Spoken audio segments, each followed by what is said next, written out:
اتنی بڑی تعداد میں لوگوں کے انتظامات کرنا آسان کام نہیں ہوتا۔ اسی وجہ سے بہت بہترین کوششوں کے باوجود بعض اوقات حجاج اکرام کو تاخیر، ہجوم، نقل و حمل یا دیگر غیر متوقع مشکلات کا سامنا کرنا پڑ سکتا ہے۔ ایسے مواقع پر پریشانی کے بجائے تعاون کا رویہ اختیار کرنا چاہیے۔ حج چونکہ عظیم عبادت ہے، اس لیے دوران قیام حجاج کرام سے گزارش ہے کہ صبر، تحمل، برداشت اور خوش اخلاقی کا مظاہرہ کریں، کیونکہ یہی حج کی روح ہے۔ روانگی سے قبل ضروری امور میں سب سے پہلے وزارت حج کی ویب سائٹ اور پاک حج ایپ کا باقاعدہ مطالعہ کریں تاکہ آپ کو تازہ ہدایات، شیڈول، رہائش، پروازوں اور دیگر ضروری معلومات بر وقت ملتی رہیں۔ آج کے دور میں درست معلومات سفر کو آسان بنانے میں بہت مدد دیتی ہے۔ اس کے ساتھ ساتھ جسمانی تیاری بھی نہایت ضروری ہے۔ روزانہ ہلکی پھلکی ورزش کریں اور کم از کم 2 سے 3 کلومیٹر پیدل چلنے کی عادت ڈالیں، کیونکہ حج کے دوران کافی پیدل چلنا پڑتا ہے۔ طواف ہے، سعی وغیرہ میں اگر پہلے سے جسم کو چلنے کی عادت ہو تو تھکن کم محسوس ہوگی اور مناسک آسانی سے ادا ہو سکیں گے۔ روانگی سے قبل ضروری امور میں یہ بات بھی اہم ہے کہ سمارٹ فون کا استعمال اچھے طرح سے سیکھ لیا جائے۔ آج کل حج کے سفر میں موبائل فون نہایت مفید ذریعہ ہے، جس کے ذریعے رابطہ، لوکیشن، نقشہ، ضروری ایپس، گروپ معلومات، فلائٹ تفصیلات اور ہنگامی رابطہ آسان ہو جاتا ہے۔ اس لیے کال کرنا، پیغام بھیجنا، انٹرنیٹ استعمال کرنا، لوکیشن شیئر کرنا اور ضروری ایپس کھولنا پہلے سے سیکھ لیں۔ اسی طرح لفٹس، ایکسیلیٹر یعنی متحرک سیڑھیاں جو بجلی والی ہوتی ہیں، اور کموڈ کے استعمال کا طریقہ جاننا بھی ضروری ہے، کیونکہ ہوٹلوں، ایئرپورٹس اور مقدس مقامات کے اطراف ان چیزوں کا بکثرت استعمال ہوتا ہے۔ اگر پہلے سے واقفیت ہو تو گھبراہٹ نہیں ہوتی اور سفر آسان رہتا ہے۔ ایکسیلیٹر پر چڑھتے اور اترتے وقت احتیاط کریں، جلد بازی نہ کریں اور ہینڈ ریل پکڑ کر متوازن انداز میں چلیں۔ کموڈ کا استعمال کرنے کے حوالے سے بعض افراد لا علمی میں اس پر پاؤں رکھ کر بیٹھنے کی کوشش کرتے ہیں، جو خطرناک بھی ہے اور نقصان کا سبب بھی بن سکتا ہے۔ اس سے پھسلنے، گرنے یا زخمی ہونے کا بھی اندیشہ ہوتا ہے اور خود کموڈ ٹوٹنے کا بھی اندیشہ ہوتا ہے۔ کموڈ استعمال کرنے کا درست طریقہ یہ ہے کہ اس پر عام کرسی کی طرح بیٹھا جائے، صفائی کا خیال رکھا جائے، پانی کا مناسب استعمال کیا جائے اور استعمال کے بعد جگہ کو صاف چھوڑا جائے۔ اگر کسی کو پہلے سے عادت نہ ہو تو گھر یا کسی مناسب جگہ پر مشق کر لے تاکہ سفر کے دوران دشواری پیش نہ آئے۔ روانگی سے قبل ضروری امور میں یہ بات نہایت اہم ہے کہ گروپ کے تمام حجاج روانگی سے پہلے تقریباً 10 دن پہلے حاجی کیمپ میں تشریف لائیں تاکہ طبی معائنہ، ضروری دستاویزات کی تصدیق اور حفاظتی ٹیکے لگوانے کا عمل مکمل ہو سکے۔ یہ مرحلہ حاجیوں کی صحت اور محفوظ سفر کے لیے بہت ضروری ہوتا ہے، اس لیے مقررہ تاریخ پر بروقت حاضر ہونا چاہیے۔ اسی طرح بین الاقوامی رومنگ سم یا سعودی عرب میں قابل استعمال سم کا انتظام پہلے سے کر لینا مفید ہے تاکہ وہاں پہنچ کر گھر والوں، ساتھیوں اور گروپ انتظامیہ سے فوری رابطہ ممکن ہو سکے۔ رابطے کا آسان ذریعہ سفر کے دوران بہت سی مشکلات کو کم کر دیتا ہے۔ سامان کی وصولی اور تیاری بھی روانگی سے پہلے مکمل کر لیں، جس میں ٹرالی بیگ تقریباً 25 کلو وزن کے لیے، دستی بیگ یعنی ہاتھ والی جو بیگ ہوتی ہے 7 کلو وزن کے لیے، منی بیگ اور خواتین کے لیے اسکارف وغیرہ شامل ہوتے ہیں۔ سامان کو منظم انداز میں ترتیب دیں، ہر بیگ پر نام اور شناختی معلومات لکھیں اور غیر ضروری چیزیں ساتھ رکھنے سے پرہیز کریں تاکہ سفر آسان رہے۔ روانگی سے قبل ضروری امور میں اگر آپ روزمرہ استعمال کی کوئی دوائی ادویات لیتے ہیں، جیسے شوگر، بلڈ پریشر، دل، دم یا دیگر بیماریوں کی دوائیں، تو انہیں اپنے ضروری سامان اپنے ساتھ ضرور رکھیں۔ بہتر ہے کہ ادویات ڈاکٹر کے نسخے کے ساتھ متعلقہ حاجی کیمپ سے باقاعدہ پیک اور سیل کروا لیں تاکہ سفر کے دوران کسی قسم کی پریشانی نہ آئے اور ضرورت کے وقت دوائی آسانی سے دستیاب ہو سکے۔ اسی طرح ہوائی ٹکٹ، ویزا کی کاپی اور سفری کوائف نامہ یعنی لگیج ٹیگ پرواز سے پہلے حاجی کیمپ سے ضرور وصول کریں۔ یہ تمام دستاویزات سفر کے لیے نہایت اہم ہیں، اس لیے انہیں سنبھال کر رکھیں اور ایک اضافی کاپی بھی ساتھ رکھیں۔ اگر گروپ کی طرف سے سہولت ہو تو گروپ کا کوئی ایک ذمہ دار ممبر بھی دستاویزات وصول کر سکتا ہے، جس سے باقی افراد کو آسانی رہتی ہے۔ آگے چلیں۔ ضروری سامان برائے سفر حج میں سب سے پہلے روزمرہ استعمال کے مناسب کپڑے ساتھ رکھیں، جیسے شلوار قمیص یا آرام دہ لباس، تاکہ سفر اور قیام کے دوران سہولت رہے۔ مرد حضرات کم وزن اور سادہ کپڑے رکھیں، جبکہ خواتین اپنی ضرورت کے مطابق یا پردہ اور آرام دہ لباس ساتھ رکھیں۔ بغیر خوشبو والا صابن ضرور ساتھ رکھیں، کیونکہ احرام کی حالت میں خوشبو کا استعمال منع ہوتا ہے۔ اسی طرح مرد حضرات 2 عدد احرام ساتھ رکھیں تاکہ ایک استعمال میں ہو اور دوسرا ضرورت کے وقت کام آ سکے۔ خواتین اپنے لیے مناسب عبایا اور ضروری پردے کا سامان ساتھ رکھیں۔ کھانے پینے کی سہولت کے لیے ایک پلیٹ، گلاس اور چمچ ساتھ رکھنا مفید ہے، کیونکہ بعض اوقات یہ چیزیں فوری دستیاب نہیں ہوتیں۔ پانی کے سپرے بوتل بھی ساتھ رکھیں، جس سے گرمی میں تازگی محسوس ہوتی ہے اور چہرہ یا ہاتھ تر کیے جا سکتے ہیں۔ سمارٹ فون آج کے سفر میں نہایت اہم چیز ہے۔ اس کے ذریعے رابطہ، نقشہ، معلومات اور گروپ سے رابطہ آسان رہتا ہے۔ اس کے ساتھ چارجر اور پاور بینک بھی رکھنا بہتر ہے۔ ہوائی سفر کے لیے ہوا والا تکیہ ساتھ ہو تو گردن کو آرام رہتی ہے اور سفر کی تھکن کم محسوس ہوتی ہے۔ حج و عمرہ کے لیے آرام دہ جوتا یا چپل ضرور رکھیں، کیونکہ کافی پیدل چلنا پڑتا ہے۔ جوتا ایسا ہو جو نرم، مضبوط اور آسانی سے پہنا اتارا جا سکے۔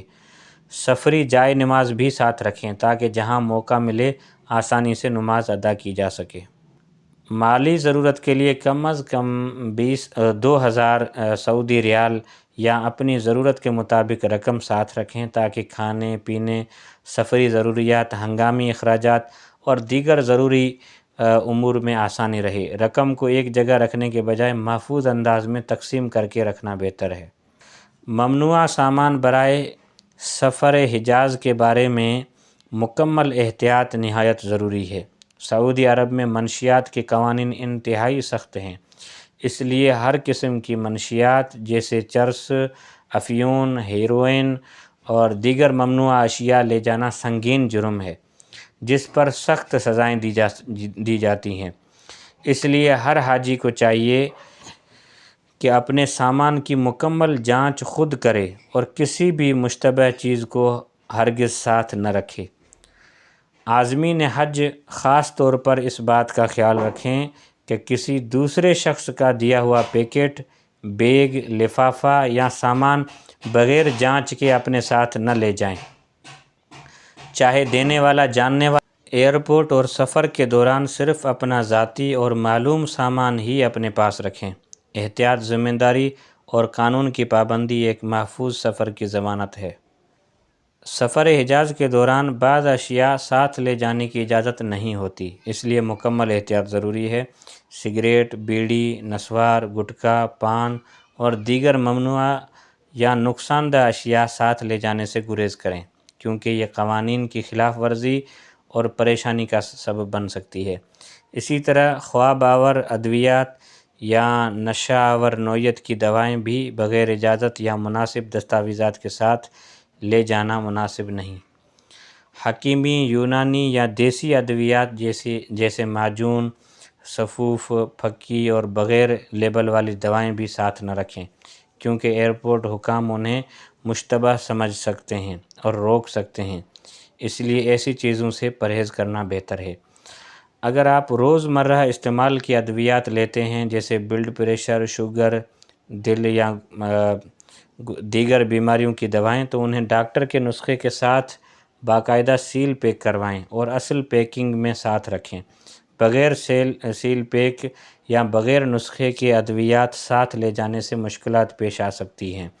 احتیاط یہی ہے کہ صرف ضروری، واضح اور قانونی طریقے سے تیار شدہ ادویات ہی ساتھ رکھیں۔ لازمی سفری دستاویزات میں سب سے اہم جو چیز ہے وہ پاسپورٹ ہے، کیونکہ بیرون ملک سفر کے لیے یہ بنیادی دستاویز ہے۔ روانگی سے پہلے اس کی میعاد، حالت اور تمام معلومات ضرور چیک کر لیں۔ اس کے ساتھ نادرا کا جاری کردہ اصل کمپیوٹرائز شناختی کارڈ بھی اپنے ساتھ رکھیں، کیونکہ بعض مراحل میں شناخت کے لیے اس کی ضرورت پیش آ سکتی ہے۔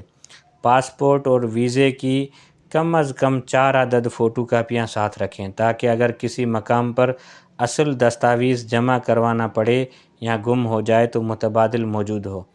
اسی طرح سفید بیک گراؤنڈ کے ساتھ 4 عدد پاسپورٹ سائز تصاویر بھی ضرور رکھیں، کیونکہ بعض اوقات رہائش، شناخت یا دیگر امور میں ان کی ضرورت پڑ سکتی ہے۔ ہوائی ٹکٹ، بورڈنگ کارڈ اور ویزا سفری مراحل کے لیے نہایت ضروری دستاویزات ہیں، اس لیے انہیں الگ فائل یا بیگ میں محفوظ رکھیں تاکہ ایئرپورٹ پر آسانی سے پیش کیے جا سکیں۔ اسی طرح گردن توڑ بخار، فلو اور پولیو ویکسینیشن کارڈ بھی ساتھ رکھیں، کیونکہ بعض اوقات صحت سے متعلق جانچ کے دوران یہ مطلوب ہوتے ہیں۔ اگر آپ سرکاری ملازم ہیں تو متعلقہ ادارے کا NOC ساتھ رکھنا ضروری ہے، تاکہ بیرون ملک سفر میں کسی قسم کی رکاوٹ نہ ہو۔ اس کے علاوہ سفری کوائف نامہ یعنی لگیج یا شناختی معلومات کے فارم کے 4 عدد نقول ساتھ رکھیں، کیونکہ یہ سامان کی شناخت اور انتظامی امور میں مفید ثابت ہوتے ہیں۔ تمام دستاویزات کو ایک محفوظ فائل میں ترتیب سے رکھیں اور ایک اضافی سیٹ الگ۔ یہ لمحہ ایک مبارک سفر کا آغاز ہوتا ہے، اس لیے دل میں شکر، عاجزی اور خوشی کے جذبات رکھیں۔ گھر والوں سے دعاؤں کی درخواست کریں، خود بھی خیر و عافیت، آسانی اور مقبول حج کی دعا کریں۔ سفر کے دوران زبان کو ذکر، درود شریف اور دعاؤں سے تر رکھیں۔ یاد رکھیں کہ اب آپ دنیا کے ایک عظیم ترین روحانی سفر پر روانہ ہو رہے ہیں۔ نظم و ضبط، خوش اخلاقی، صبر اور تعاون کا رویہ اختیار کریں تاکہ سفر کا آغاز ہی خیر و برکت کے ساتھ ہو۔ ایئرپورٹ کے لیے ہدایات میں سب سے پہلے یہ بات ذہن میں رکھیں کہ اپنے ہوائی ٹکٹ پر درج وقت کو اچھی طرح پڑھ لیں، کیونکہ بین الاقوامی پروازوں میں عموماً وقت 24 گھنٹے فارمیٹ میں درج ہوتا ہے۔ مثال کے طور پر 19 کا مطلب شام 7 بجے ہوتا ہے۔ اگر وقت صحیح نہ سمجھا جائے تو پرواز چھوٹنے کا خطرہ ہو سکتا ہے، اس لیے ٹکٹ کا وقت پہلے سے اچھی طرح سمجھ لیں۔ دوسری بات یہ ہے کہ پرواز کی روانگی سے کم از کم 4 یا 6 گھنٹے پہلے ایئرپورٹ پر لازمی پہنچیں، تاکہ چیک ان، سامان جمع کروانے، بورڈنگ کارڈ لینے، امیگریشن اور سیکورٹی چیک جیسے تمام مراحل سکون سے مکمل ہو سکیں۔ دیر سے پہنچنے کی صورت میں شدید پریشانی پیش آ سکتی ہے۔ ایئرپورٹ پہنچنے سے پہلے اپنے تمام سامان پر سفری کوائف لازمی لگائیں، جس پر نام، گروپ نمبر، فلائٹ معلومات اور رابطہ نمبر درج ہو۔ اس سے سامان کی شناخت اور واپسی آسانی ہو جاتی ہے۔ اسی طرح ANF یعنی اینٹی نارکوٹکس فورس کی چیکنگ کے بعد کلیئرنس اسٹیکر ضرور لگوائیں۔ یہ مرحلہ بہت اہم ہوتا ہے، کیونکہ اس کے بغیر سامان آگے روانہ ہونے میں رکاوٹ آ سکتی ہے۔ اپنے سامان کی نگرانی خود کریں اور کسی دوسرے شخص کا سامان ہرگز اپنے ساتھ نہ رکھیں۔ ایئرپورٹ پر صبر، نظم اور ضبط اور ہدایات پر عمل کریں، کیونکہ یہ آپ کے مبارک سفر حج کا پہلا عملی مرحلہ ہے۔ حج کے سفر کے دوران سامان کی بکنگ اور امیگریشن کے مراحل بہت اہم اور لازمی ہوتے ہیں۔ سب سے پہلے حاجی اپنے سامان خصوصاً بیگ کو ایئرپورٹ پر بکنگ کاؤنٹر سے لگوا کر اس کی مکمل پلاسٹک ریپنگ کروائے تاکہ سفر کے دوران سامان محفوظ رہے اور کسی قسم کی چھیڑ چھاڑ یا نقصان سے بچا جا سکے۔ یہ مرحلہ اس لیے ضروری ہے کہ لمبے سفر میں سامان کی حفاظت یقینی بنائی جا سکے۔ اس کے بعد حاجی کو ہدایت دی جاتی ہے کہ وہ ترتیب کے ساتھ لائن میں لگ کر اپنا پاسپورٹ اور ایئر ٹکٹ متعلقہ کاؤنٹر پر دکھائے اور وہاں سے اپنا بورڈنگ کارڈ حاصل کرے۔ بورڈنگ کارڈ اصل جہاز میں سوار ہونے کی اجازت اور نشست کی تفصیل فراہم کرتا ہے، اس لیے اسے احتیاط سے سنبھالنا ضروری ہے۔ آخر میں امیگریشن کے مرحلے میں حاجی اپنے پاسپورٹ کے ساتھ امیگریشن کاؤنٹر پر جاتا ہے، جہاں اس کی شناخت کی تصدیق کی جاتی ہے، تصویر لی جاتی ہے اور پاسپورٹ پر مہر اسٹیمپ لگائی جاتی ہے۔ یہ مرحلہ سرحدی قانونی کارروائی کا حصہ ہوتا ہے جو اس بات کی تصدیق کرتا ہے کہ حاجی باقاعدہ اور قانونی طریقے سے ملک سے باہر جا رہا ہے۔ حج کے سفر میں سامان کی بکنگ اور امیگریشن کے حوالے سے کچھ اہم شرعی اور انتظامی ہدایات پر عمل کرنا ضروری ہوتا ہے۔ ان میں سے ایک اہم بات احرام کے بارے میں ہے۔ جو حجاج براہ راست مدینہ منورہ جا رہے ہوتے ہیں ان کے لیے یہ حکم ہے کہ وہ ابھی احرام نہ باندھیں، کیونکہ ان کا پہلا پڑاؤ مدینہ ہوتا ہے جہاں وہ بعد میں حج یا عمرہ کی نیت کے مطابق احرام باندھیں گے۔ اس کے برعکس وہ حجاج جو جدہ جا رہے ہوتے ہیں انہیں چاہیے کہ وہ ایئرپورٹ پر ہی احرام باندھ لیں، کیونکہ ان کا میقات دوران پرواز آتا ہے اور وہاں سے گزرنے سے پہلے احرام باندھنا ضروری ہوتا ہے تاکہ وہ بغیر احرام کے میقات سے تجاوز نہ کریں۔ اسی طرح روڈ ٹو مکہ پروجیکٹ کے تحت سفر کرنے والے حجاج کے لیے سہولت دی گئی ہے کہ ان کی امیگریشن کی تمام کارروائی پاکستان ہی میں مکمل کر دی جاتی ہے، خاص طور پر اسلام آباد اور کراچی ایئرپورٹس پر۔ اس کا فائدہ یہ ہوتا ہے کہ سعودی عرب پہنچنے کے بعد ان حجاج کو امیگریشن کی لمبی لائنوں اور مراحل سے نہیں گزرنا پڑتا اور ان کا سفر زیادہ آسان۔ امیگریشن کا مرحلہ مکمل ہونے کے بعد حاجیوں کو چاہیے کہ وہ فوری طور پر روانگی والے گیٹ کی طرف نہ جائیں بلکہ متعلقہ گیٹ نمبر کے قریب موجود ویٹنگ لاؤنج میں اطمینان کے ساتھ انتظار کریں۔ اس دوران غیر ضروری گھبراہٹ یا ادھر ادھر جانے سے بچنا چاہیے تاکہ بورڈنگ کے وقت کسی قسم کی الجھن یا تاخیر نہ ہو۔ اسی طرح سفر کے تمام اہم سفری دستاویزات کو انتہائی احتیاط سے سنبھالنا ضروری ہے۔ ان میں passport, boarding pass, year ticket, vaccination کا سرٹیفکیٹ شامل ہیں۔ یہ تمام کاغذات ہمیشہ اپنے ساتھ دستی بیگ میں محفوظ رکھیں اور کبھی بھی انہیں کسی دوسرے بیگ میں یا لاپرواہی سے نہ چھوڑیں، کیونکہ اگر یہ اہم دستاویزات ایئرپورٹ پر کہیں رہ جائیں تو سعودی عرب پہنچنے کے بعد شدید مشکلات، قانونی پیچیدگیاں اور سفر میں بڑی رکاوٹ پیش آ سکتی ہے۔ اس لیے حاجی کو چاہیے کہ پورے سفر میں ان کاغذات کی حفاظت کو اپنی اولین ذمہ داری سمجھے۔